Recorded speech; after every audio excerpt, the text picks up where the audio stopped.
ನಮ್ಮ ಎಲ್ಲ ಭೀಮನ ಫ್ಯಾನ್ಸ್ಗೆ ಹೊಸ ಅಪ್ಡೇಟ್ ಅಂತ ಹೇಳ್ಬೋದು. ನಿನ್ನೆ ಸಂಜೆ ಭೀಮಾ ಸಖತ್ತಾಗಿ ವಾಕಿಂಗ್ ಪೋಸ್ ಕೂಡ ಕೊಟ್ಟಿದ್ದಾನೆ. ದೂರದಲ್ಲಿ ಭೀಮಾ ಕಾಣಿಸ್ತಾ ಇದ್ದಾನೆ, ತಾವೆಲ್ಲರೂ ಕೂಡ ನೋಡ್ಬೋದು.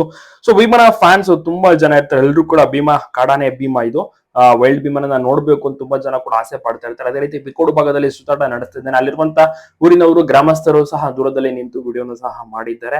ಗಮನಿಸ್ತಾ ಇರ್ಬೋದು, ಯಾವುದೇ ರೀತಿ ಗಾಬರಿ ಆಗುವಂತದ್ದು ಏನಿಲ್ಲ. ಬಟ್ ಹತ್ತಿರಕ್ಕೆ ಹೋದ್ರೆ ಇತ್ತೀಚೆಗೆ ಸ್ವಲ್ಪ ರೀತಿಯಲ್ಲಿ ಗಾಬರಿ ಬೆರೆಸುವಂತದ್ದೆಲ್ಲವೂ ಕೂಡ ವೈಲ್ಡ್ ಭೀಮ್ ಮಾಡ್ತಾ ಇದ್ದಾನೆ.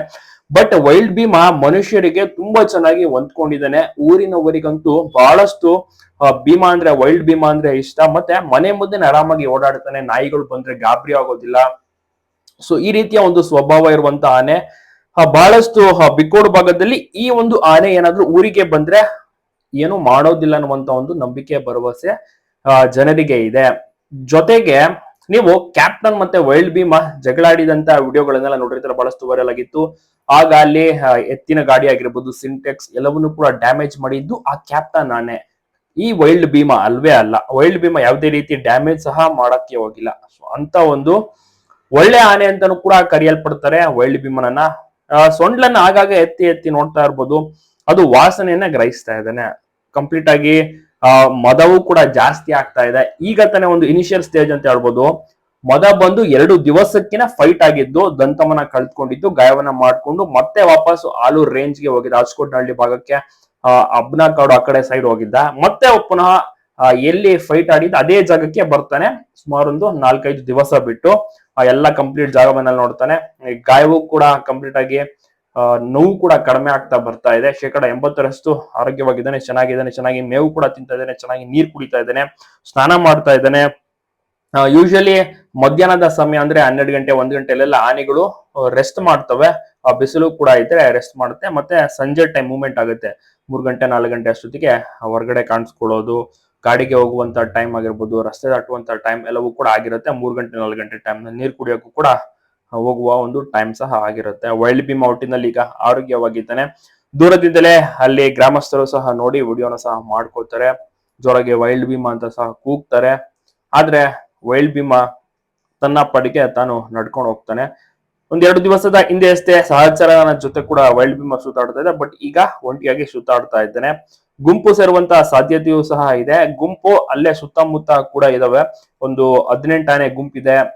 ಇನ್ನೊಂದು ಅದೇ ಬೇರೆ ಬೇರೆ ಕಡೆ ಶಿಫ್ಟ್ ಮಾಡ್ಕೊಂಡಿದೆ. ಒಟ್ಟು ಏನಿಲ್ಲ ಅಂದ್ರೆ ಒಂದು 80ರಿಂದ 90 ಆನೆಗಳಿದೆ.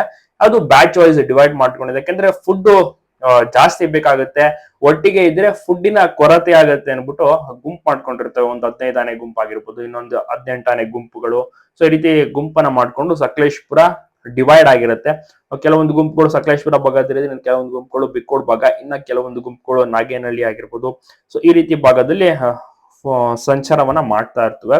ಕಂಪ್ಲೀಟ್ ಟ್ರ್ಯಾಕಿಂಗ್ ಮಾಡ್ತಾ ಇರ್ತಾರೆ ATF ಸಿಬ್ಬಂದಿ ವರ್ಗದವರು. 24/7 ಆನೆಯ ಅಕ್ಕಪಕ್ಕದಲ್ಲೇ ಇರ್ತಾರೆ. ಯಾಕೆಂದ್ರೆ ತೋಟದವರಿಗೆ, ಕೂಲಿ ಕಾರ್ಮಿಕರಿಗೆ, ಕಾಫಿ ಎಸ್ಟೇಟ್ ಪ್ಲಾಂಟರ್ಸ್ ಗಳಿಗೆಲ್ಲ ಮಾಹಿತಿಯನ್ನ ಕೊಡ್ಬೇಕಾಗುತ್ತೆ. ಸೊ ಅದಕ್ಕೋಸ್ಕರ ಮತ್ತೆ ವೆಹಿಕಲ್ಸ್ ನಲ್ಲಿ ಸಹ ಅನೌನ್ಸ್ ಮಾಡ್ತಿರ್ತಾರೆ, ಈ ಒಂದು ಭಾಗದಲ್ಲಿ ಆನೆ ಬಂದಿದೆ, ಈ ಒಂದು ಭಾಗದಲ್ಲಿ ಆನೆ ಇದೆ. ಸೊ ಹೀಗಾಗಿ ಎಚ್ಚರದಿಂದ ಓಡಾಡಿ ಸಂಚಾರ ಮಾಡಿ ಅಂತ. ರಾತ್ರಿ ಸಮಯದಲ್ಲೂ ಕೂಡ ಅಷ್ಟೇನೆ ಆನೆಗಳು ಜಾಸ್ತಿ ಮೂವ್ಮೆಂಟ್ ಆಗುತ್ತೆ. ವೈಲ್ಡ್ ವಿಮನನ್ನ ದೂರದಲ್ಲೇ ತಾವೆಲ್ಲರೂ ಕೂಡ ಗಮನಿಸ್ತಾ ಇರಬಹುದು. ಆ ಒಂದು ಯೂಜ್ ಅಜಾನುಭವ ಅಂತ ಹೇಳ್ಬೋದು. ಈತನನ್ನ ನೋಡಕ್ಕೇನೆ ಒಂದು ಚಂದ. ಆ ರೀತಿಯ ಒಂದು ಕಟ್ಟುಮಸ್ತು ದೇಹ, ಸಿಂಗಲ್ ದಂತ ಇದ್ರೂ ಕೂಡ ಭೀಮಾ ಚೆನ್ನಾಗಿಯೇ ಕಾಣಿಸ್ತಾನೆ. ಆತನ ಒಂದು ಸ್ವಲ್ಪ ಸೈಜ್ ನಲ್ಲಿ ಕಡಿಮೆ, ಯಾಕೆಂದ್ರೆ ನೋವು ಇಲ್ಲಿತ್ತು. ಮತ್ತೆ ಸ್ವಲ್ಪ ಒಂದ್ 2-3 ದಿವಸ ಮೇವನ ಬಿಟ್ಟಿದ್ದ. ಬಟ್ ಇನ್ಮೇಲೆ ಇನ್ನೊಂದ್ ಸ್ವಲ್ಪ ವೆಯ್ಟ್ ಜಾಸ್ತಿ ಆಗ್ತಾನೆ. ಸಖತ್ತಾಗಿದ್ದಾನೆ. ಒಂದು ವೆಯ್ಟ್ ಆಗಿರ್ಬೋದು ಎಲ್ಲವೂ ಕೂಡ ನೋಡಿದ್ರೆ ವೈಲ್ಡ್ ಭೀಮಾ ಈಗ ಆಲ್ಮೋಸ್ಟ್ ಮದವು ಕೂಡ ಜಾಸ್ತಿ ಆದಂತ ಕಾರಣ ಹೆವಿ ಮೂವ್ಮೆಂಟ್ ಕೂಡ ಆಗ್ತಾ ಇದ್ದಾರೆ.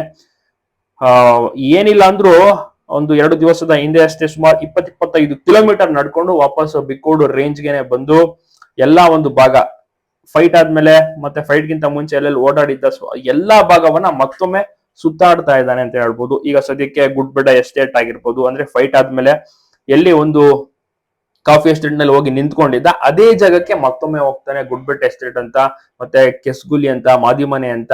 ಸೊ ಈ ರೀತಿ ಎಲ್ಲ ಒಂದು ಜಾಗ ಆತನಿಗೆ ಚಿರಪರಿಚಯವಾದಂತಹ ಜಾಗ. ಅದೆಲ್ಲವೂ ಕೂಡ ತುಂಬಾನೇ ಇಂಟೀರಿಯರ್ ಆಗಿರುತ್ತೆ, ಡೀಪ್ ಆಗಿರುತ್ತೆ. ಏನಿದೆ ಈ ಒಂದು ಬಿಕ್ಕೋಡು ಪ್ರಮುಖ ರಸ್ತೆ, ಅದಕ್ಕಿಂತ ತುಂಬಾನೇ ಒಳಗಡೆ ಇಂಟೀರಿಯರ್ ಪ್ಲೇಸ್ ಅದು. ಸೊ ಅಲ್ಲೆಲ್ಲ ಭೀಮಾ ಸುತ್ತಾಡ್ತಾ ಇರ್ತಾನೆ. ಅಲ್ಲಿ ಯಾರು ಕೂಡ ನೋಡಕ್ ಸಾಧ್ಯನೇ ಇಲ್ಲ ಅಂತ ಒಂದು ಜಾಗಗಳು. ಕೇವಲ ಅಲ್ಲಿ ಜಮೀನ್ ಇರುತ್ತೆ, ಅದ್ ಬಿಟ್ರೆ ಕಾಫಿ ಎಸ್ಟೇಟ್ ಗಳಿರುತ್ತೆ. ಸೊ ಅಂತ ಒಂದು ಜಾಗದಲ್ಲಿ ಕೂಲಿ ಕಾರ್ಮಿಕರು ಅಲ್ಲಿ ಗಮನಿಸುವಂತದ್ದು, ಯಾಕಂದ್ರೆ ಅಲ್ಲೇ ಲೈನ್ ಮನೆಗಳೆಲ್ಲ ಇರ್ತಾವೆ, ಅವ್ರಿಗೆಲ್ಲ ಗೊತ್ತಾಗ್ಬಿಡುತ್ತೆ. ಸೊ ಅಂತವ್ರು ಅಲ್ಲಿ ನೋಡ್ಬೋದು ಅಷ್ಟೇನೆ. ಅದ್ ಬಿಟ್ರೆ ಬೇರೆ ಸಾಮಾನ್ಯ ಜನರು ಯಾರು ಕೂಡ ನೋಡ್ಕೊಳ್ಳಲ್ಲ. ತುಂಬಾನೇ ಇಂಟೀರಿಯರ್ ಪ್ಲೇಸ್ ಅದಾಗಿರುತ್ತೆ.